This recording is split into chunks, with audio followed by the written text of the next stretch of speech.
What's going on, people? Welcome to United View. Welcome to the match preview for Manchester United's trip to Bournemouth, Saturday, 3 p.m. UK time. There's been so much talk about takeover and what's going to happen and who's leading the race and stuff. And we've now found ourselves at another game, an important game in the quest to get top four. 3 games left, 6 points needed. It was 9 points. We've got 3 against Wolves, knocked that down to 6 with 3 games left to go. So we've got 3 opportunities to get 2 wins. That's all we need to do. 2 wins to go. 2 wins to go. 2 wins out of 3 games left, certainly. The last away game of the season as well, Flex. Yes. And you know what? On that, please just win the game. Yeah. We've been so bad away recently to the point where we were leaning on the fact that, but its bottom half will probably win. Even that's gone. Just win this. Please. There's so much lying on it. I think I did say if we beat Wolves, I felt that we would go on to get top 4. I haven't changed that. But also I did predict that if we could set up a showdown against Chelsea on a Thursday night under the lights at Old Trafford, big atmosphere, last big home game of the season. I know we got Fulham after that, but in terms of a big team, Fulham are bigger than Chelsea this year, but you get my drift. Yeah. Under the lights, though, to get it done, signed, sealed, delivered on a Thursday night, 8 p.m. I think we do that. And I want us to set that up. Because I just don't want to go into that last game of the season against a stubborn Fulham. Mitrovic back, scored the other day already. Can't afford a draw here. Can't slip and up. Given how we played them, the manner of the last time we played Fulham at Old Trafford with the red card and all that kind of stuff from Mitrovic, and he had the big ban, and now he's come back and he did score on his return. You just don't want that story to play out, do you? And look, Bournemouth, of course, they're safe. I think you've got to give credit to Gary O'Neill. He's done a fantastic job. I think pretty much unanimously, most people tipped him to go down this season. They even released a video, didn't they, on their social media, kind of laughing at all the people going, "Who's going down? Bournemouth. I think Bournemouth's going down." That was me. I think most people were like that because obviously they didn't spend a huge amount in the summer. They just had a takeover as well, and Scott Parker left really early on in the season when they got absolutely smashed by Liverpool at Anfield. So the job that Gary O'Neill has done, who was initially a caretaker / interim manager, now permanent manager, is a real credit to him. But it's mental. They're 14th. Yeah, but in the last few games, since they've really been safe, they've got 2 wins, 3 losses.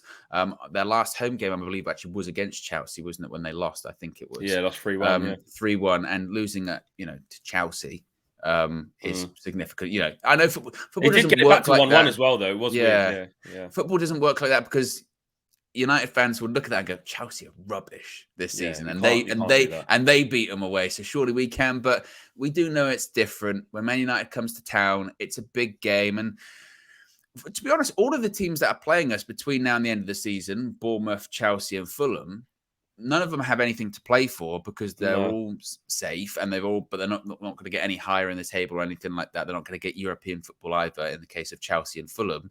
But the thing they do have to play for, Flex, is that they can stop us.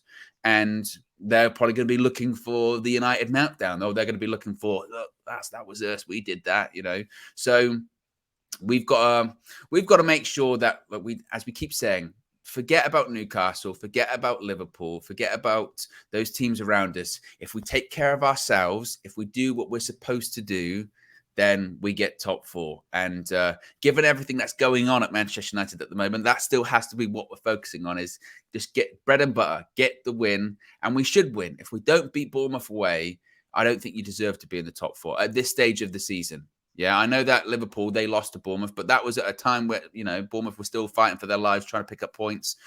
At this stage of the season, when Bournemouth have nothing to play for, and we do, you have to take care of your own business. And come on, man, we can't, I know Premier League, anything can happen, but we can't have that mentality of going, I'll tell you what, Bournemouth away, tricky. We do. I'm sorry. I know everything you're saying is true. I agree. But with this team, we do have to have the mentality of Bournemouth. No, those players can't. As fans, we go, away from this season is terrible. Yeah, and you mean the players? As players, they can't. Oh, right. vitality, Flex. Going to be challenging. No, come on, you international players, you know. And again, if you're Ten Hag, you'd be saying, look, away from home, you've been shit this season. You know, sort it out when it really matters. Because I think unanimously, or most people, like you said, would think if we beat Bournemouth and we've got 2 wins left and we've won away from home, they'll be like, that's just enough momentum to. Yeah, it's momentum into that Chelsea game. You can do it on a Thursday night to get it over the line. And in fairness, I don't think a lot of fans or a lot of people, and people that aren't United fans, would have thought that when we lost to West Ham and we were sort of saying, you know, we've got to win 3 out of our last 4, and I think all of us were saying, can we do it 3 in a row? Everyone was like, no, that's it didn't feel like we could. But I'll be amazed if we did. Exactly. But if we did it like that, you'd be like, yeah, okay. Yeah, at least we showed a bit right at the end. We showed a bit. Of all of this talk about bouncing back this season, how many times you'll be asked about it tomorrow in the press conference, Ten Hag, can you bounce back? We've proved we bounce back. This would be a sign of bouncing back. You know, win 3 in a row, 2 the weekend, of course, and get it done. And I also think scoring first is key. You know, I think games are all about moments. They're all about periods in games. You know, momentum shifts, and goals change everything. And this team's so fragile. If you know, you saw it against West Ham. West Ham were crap for 25 minutes. We were in control for 25 minutes. We made half chances. Actually, we hit the post a couple of times or grazed the post. You know, we were on it. We were like, you know what, this is good. This is fine. Just keep doing this. We'll probably end up scoring, but we couldn't make the chance or couldn't convert the chance. Then there's a random crap mistake by De Gea, and then the mentality just goes. And that's the thing. Now, I'm not, you know, against Wolves, it was easy. David De Gea, I don't think faced a shot on target. But again, the way round the game goes is if Wolves got a lucky penalty or something happened first, that's where we crumble. I think we're okay if we're on the front foot and then we get our reward for being on the front foot. It's when we're on the front foot, like against Brighton, we've done all right. And then we're like, take our foot off the gas, or we get a bit nervous. The Spurs one I can't explain because you're 2-0 up cruising. So that's another side of the mentality that you have to question. Explain the Spurs one. Really, can you?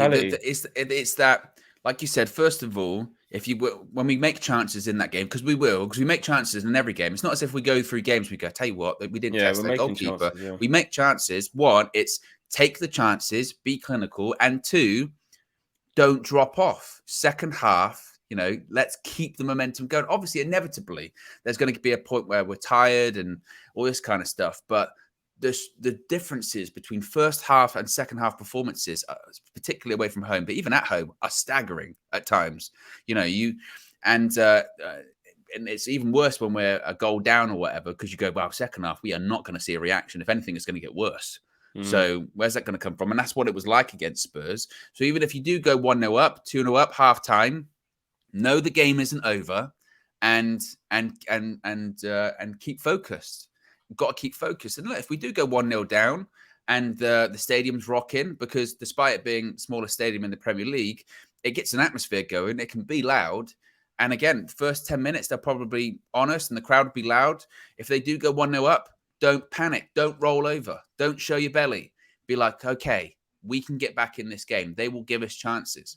Because again, obviously, whilst they're safe, it's not as if they've blown teams away at home this season, because they haven't either. I mean, again, you look at, they lost to Chelsea. I'm just looking at some other games they had at home. They beat Leeds at home 4-1. What other games did they have? They lost to Brighton at home. They beat Fulham at home. Obviously, they beat Liverpool at home as well. But other teams they've lost to at home. So you sort of go, tell you what, though, at home, their things not bad.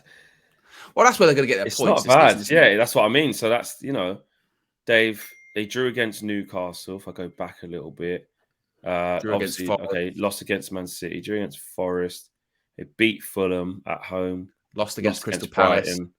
Yeah, lost against. Is that home? No, that was away. They lost 2-0 against Crystal Palace at home, December 31st. Oh, right. Okay, so I'm back down the bottom there at May. Just to look at the recent home form. Yeah. The recent home form is in the Chelsea second half of the season's okay, yeah. Yeah, it's okay. You don't really know what you're going to get, but that's what I mean. It's kind of like and then that. West Ham went there and won 4-0. Yeah, exactly. Like, That's what I mean. You don't kind know, of yeah. you don't really know what you're going to get with them at home. So it's not to say, as I said, that we should go there being like they are really, really, really strong at home this season. It's like, well, No. you know, if you go there and you play your game, you can get a result there. It's like And you West Ham. should. That's how the game was starting off. Like, we've Mm. got the ball, we're doing all right, we're creating chances, we're looking okay, and then the mistake just changes everything. Team news wise, though, Rashford and McTominay are back. Yeah. We've had that confirmed by the club. We've seen that. We've seen the news that the club put out. We've seen the training pictures as well. Both of them back into training. Rashford straight back into the starting lineup for you, straight back to left wing order. Here's one, and I asked KG this after the Wolves game, and the reason I asked him is because I was thinking the same thing. Did we miss Rashford against Wolves? Well, I was talking to KG about this on the Flex and KG show. KG's a bit funny with Rashi. If you go against him a bit, KG he doesn't like it. He likes Rashi a lot, and we all do, but he always like defends him. But what I was trying to say is that point during the Flex and KG, I was like, I'm not saying everybody played amazing because Rashi weren't there, but that question there of how much worse did we play because he wasn't there? We'll be honest, we didn't play any worse. No, I was watching the game. At no point when I was watching the game did I think, if we had Marcus Rashford today. Exactly. But it depends what type of game it is. But against Bournemouth, it could easily be that same game. Yeah. We spoke about Jadon Sancho this morning. But again, he wasn't like horrendous and useless against Wolves where he didn't do anything. We're just wanting more and we're assessing his whole time. But in the current present moment, if you start him, he's going to keep the ball well. He's not going to give it away. He's not going to go past people and make loads of things happen. But, you know, he's going to make the right choices and keep possession well. Don't do anything silly with the ball and get himself into decent chances. And then now we've got Luke Shaw back at left back. Give him on the overlap or whatever, and just try to connect and try and make. It's not to say that Rashford's rubbish or anything like that, no, or we're forgetting what he's achieved this season or anything like that. But given his recent form, his absence against Wolves, I don't think was like. You remember earlier on this season where there were things about, for instance, when we played Newcastle in the Carabao Cup final, we're going to tell you what, if Rashford don't play, we ain't winning that final. You know, it's not like that at the moment. You know what I mean? Whereas now it's kind of like, recently, he's been like everyone else. Just we say that though, Owen. If we're being fair though to Rashi, when we were going into that Wolves game and we knew Rashi was out, I know we hadn't. People were worried. But we were like, I tell you what, who's going to score though? Because Anthony keeps missing. That is fair. That's which fair. he did. He kept on missing again at Wolves. Martial keeps missing, which got a goal. To be fair to him, you know, Jadon Sancho doesn't come up with goals. Bruno, you're not quite sure. He's the next best scorer. And then luckily we got Garnacho back. So it was a bit like that against Wolves. Who's gonna be clinical? Who's gonna take chances? So but if he's fit, he goes straight back in. Oh yeah, he goes in, definitely. Left-hand side. Garnacho again for me starts on the bench despite his goal scoring antics, I think. But that's his kind of his role at the moment. And then you bring off Martial, put Rashford up front, put Garnacho on the left. You do what you did against City in January. James Sancho might not even play. Yeah, they basically in City in January, it was Martial, like you said, probably starts. He goes off at some point. Rashford goes through the middle. Garnacho goes on the left. Suddenly you're more direct and you've got more pace for 30, 25 minutes, something like that. So to answer your question, I think Rashford goes straight back in. And then this is another thing with Rashford too. And this is kind of another thing that KG was saying as well of how important Luke Shaw is. That if anything, we probably do see a better Rashford, not only because he's maybe a bit fitter, but also he's got the link up with Shaw that he hasn't had for the last however many weeks. Yeah, that relationship. That relationship's so important to him on the left-hand side that maybe if he does come back in and then Shaw's at left back once again, suddenly that left-hand side's so much stronger. The cohesion between those two is stronger. And they have proved this season that they get goals and assists when they're playing together. So that will probably be a key thing too. So I guess the question is then, Flex, if Rashford comes in, are there any more changes, do you think, to that 11 that started against Wolves? Luke Shaw, left back, Varane, Lindelof, Wan-Bissaka. He might go with Dallo instead of Wan-Bissaka. Like he just might. Just for no real reason. Like he did against when we played Forest away, and he was just on Dallo today. And Dallo played well in that game, got the goal as well. Yeah, I just think it's so much of a muchness, unless it's the real key ones where it's a Matoma, a St. Maximum, a Martinelli, a Grealish, those proper, where it's like, you need Wan-Bissaka. it's neck and neck. And he said it. He said it's neck and neck, didn't he, in the press conference a few months back or whenever? He goes, I assess it game by game, the load. I would keep Wan-Bissaka though. I just think he's in a good moment. He's in a good little rhythm. But Dallow's capable to come in against Bournemouth and play. Of course he is. Luke Shaw, I think we need to keep that other three though. You got to keep Varane, Lindelof, Shaw. You got to keep that. And midfield. Is there a chance he takes out Eriksen for? You know, like when we played away at Brighton, he was like, I'm going to put Fred in instead of Eriksen, just purely because he was like, just need a bit of energy away from home, and it's away from home. That could, if there's going to be any difference, it'll be that. Anthony starting, Martial starting. So there's no Bruno's going to go on the left or right or do anything mad. So he's going to be in the 10.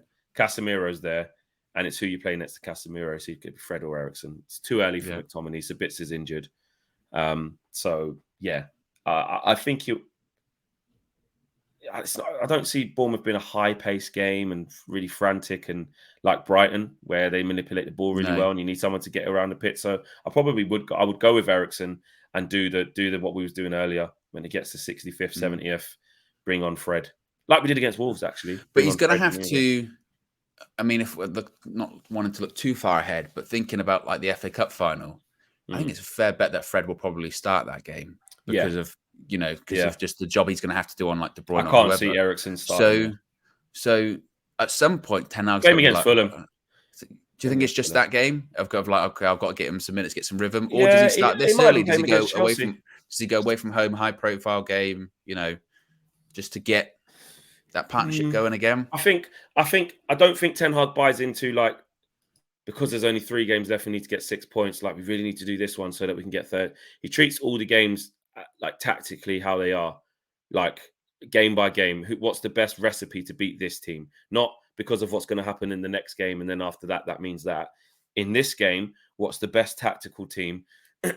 How's this game going to go? We're probably going to have most of the ball. In transition, they're quick. Where they've got Tavernier on one side, the other winger, what's his name? The left winger is quite quick. I can't remember his name. Solanke trying to drop off the front. Lerma, he's fairly quick. Let me see. Let me see his name's going to annoy me. We'll go to their last game. It's Palace. He might not have started though, to be fair. Is it Christie? Christie and Atara. So Christie's not the one I'm talking about. It's that Atara. He's quite quick, isn't it? Is that him? Let me see. Yeah, him. Uatara. I've seen him. But again, you look at their squad and you realise what a great job Gary Neville's done. Unbelievable. Because let's face it, it's really a championship team still. Exactly. Unbelievable job. And that's why they had inconsistencies where you don't really know what you're going to get. But in the key moments when they had to put a little bit of a run together, because that's all you got to do when you're down. It's easier said than done. But when you're down there in the bottom fighting, whoever can put out of 5 games, if you can get 3 wins, if you could be unbeaten in 5 games and get like 3 wins and 2 draws, you'll be out of that mess. Because it's weird. It's weird, that relegation race, isn't it? Because like you say, it gets to like this stage of the season, or it gets to like April, May, and we were talking about how great the relegation race was just like a month or so ago, because it was basically the bottom half were all in it. And then suddenly, like you said, just a couple of teams just win maybe 2 games. That's all it is. Whatever. And then like they're out of it. West Ham are 15th, and they're safe. Their class is safe now with 37 points. Last 5 games, they've won 1 and lost 4. Yeah. Say with Wolves, like they won a couple of games, but last 5 games they've lost 3 of them. Picked up 2 wins. That's enough. They're done. That's enough. Like you said, with West Ham, like you said, 4 losses in their last 5. But 4 losses in their last 5. And who was the win against? Yeah, I know. So I mean, that's what I mean. Man United can come to the table. We'll get something against them, and then we'll prepare for Europa League on Thursday. And then they went and won that game as well, and they got a massive game tonight in it. So second leg, they're 2-1 up, aren't they? So that's what I mean. But it must also be said about Bournemouth, if you look at some of their stats overall this season, they've nearly conceded the most goals in the league. I think it's only Leeds, I think, that have conceded more goals than them. Obviously, part of that is because of that big defeat at Anfield earlier on in the season. Yeah, what was that, 9-0? I think something like that, 9-0. Yeah. But still, even without that result, they would have still conceded some of the most goals in the Premier League. So they'll give you... conceded 69 goals. 69 so Leeds have conceded 71. Yeah, they're the second. They've conceded the second most, Yeah. So I mean, basically, you'll get chances, but again, it's just the key thing of take the chances as a siren. Take take the chances. Exactly. Take the chances. And that is what I think is going to be the key, regardless of who plays. Like, no disrespect to Bournemouth because our away record's crap. But in terms of who starts, it shouldn't really matter. Like, if you start Fred or you start Ericsson, Casemiro, whatever recipe you have, if you start Anthony on the right and bloody Martial, or you start Sancho and keep Rashford on the bench for a bit because he's just come. It doesn't matter who plays. We should be playing to our capability and take the chances because you will get them. Yeah, I tell you now, Flex, if we have that same situation where it's like 30 minutes in and we go, it's 0-0, and we go, we should be 3-0 up. If that happens, I will know what's going to happen in the game. Yeah. Well, it'll be Philip Billing arriving late, left foot. You know what I mean? Like, but that was still the worry against Wolves. Again, after before we scored, we should have been like at least 2-0 up, 3-0 up, and we went, here we go again. Here we go again. West Ham, it's the same. Had a couple of chances, but here we go again. Brighton, we went, here we go again. Even with Spurs, we went 2-0 up, and this is the crazy thing, isn't it? When we thought we had done that, but as soon as they get a goal back, you go, here we go. And we knew the goal was coming. So it's two-pronged. It's take your chances early, but also second half, don't drop off. And if you are Ten Hag, knowing that your team is probably going to drop off, make those subs early, mate. Yeah, if you're 2-0 up at half-time, don't be like, well, it's more of the same, lads, because they won't do more of the same. They're not going to do more of the same. Yeah, it's true. They're not. They're not going to do more of the same. That's the exact right way to put it, because we've seen it. We've seen it so many times this year away from home that they're just not capable of maintaining a high level of performance from minute 1 to minute 95. They just don't do it. So all about momentum. Give me a starting team and prediction. Starting team and prediction. So De Gea in goal, back four. I think, like you said, I think Dalot might start at right back, even though I think Wan-Bissaka probably deserves to. I think Wan-Bissaka will definitely start against Chelsea and probably against Fulham too. So I'll go Dalot right back, centre backs, Lindelof, Varane, left back Shaw, midfield, Casemiro. Something in me just says I could see Fred starting. You think? I could just see it, maybe. But I'm going to say Ericsson starts. Okay. Left wing, Rashford, 10 Bruno. Right will be Anthony, up front Martial. In terms of a score prediction, I'm going to go with a 2-0. I'm going to go with a 2-0 Manchester United. Similar to like Wolves, it's going to end 2-0, but I don't think that will tell the full story of the game because that's happened a lot this season for us. That last weekend's result has happened to us a lot where you go 2-0 on the face of it. That must have been comfortable, and you go, it wasn't. But actually, it kind of was last weekend. It kind of was. It kind of was, but I know what you mean, yeah. But like, it's not as if we were 2-0 up with 20 minutes to go and it was just cruise control. It was like, well, we're still creating chances, but you never know. There was just this feeling in the back of the mind. And definitely in this game, it will kind of be like that. I think 2-0, maybe we'll get a late goal. But we'll ride our luck and we'll need De Gea to make some saves, I think. What say you? I say exactly the same team as you. Yeah, that was Dalot in there. Yeah. Go with Ericsson instead of Fred, and then the rest is all as you would expect. Yeah, same team as you. And I think 1-0 tight.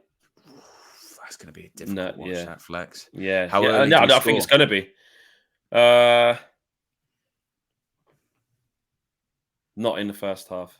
Really? You think a second half goal? Yeah, I think Actually, no. You think United have got that away from home in the Premier League to be halfway, like 75 minutes? No. Halfway was score like halfway through to near the end of the first half. And then it will just be nervy after that. Because for me, like if it's 75 minutes and it's 0-0, I don't think we win that game. Well, we did it against Leeds away. Just given how that was Leeds. Yeah, they can see Bournemouth better than Leeds. Yeah, they are. But they concede a lot of goals. I just think somehow, I don't know when the goals will be, or the goal. But I think we win.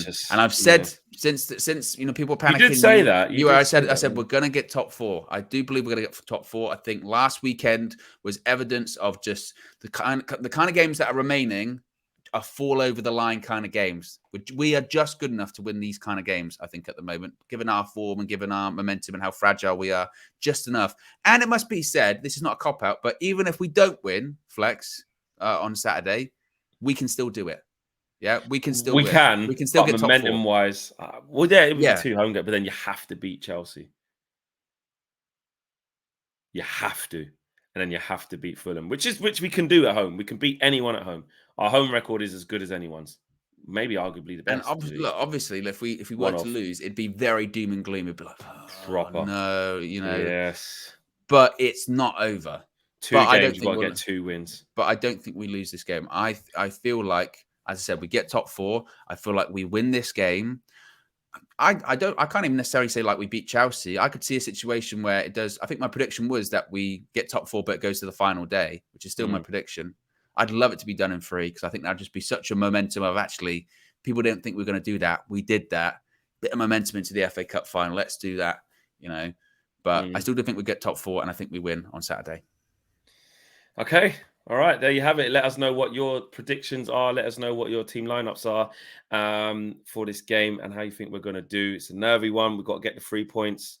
Bournemouth literally on the beach, but sometimes those teams can be dangerous because they just go for it. Not far to go to the beach as well. Literally not far to go to the beach. Exactly. So, yeah, smash the like on the video. Subscribe to the channel if you are new. And we'll see you again tomorrow morning with another video. Take care. Peace.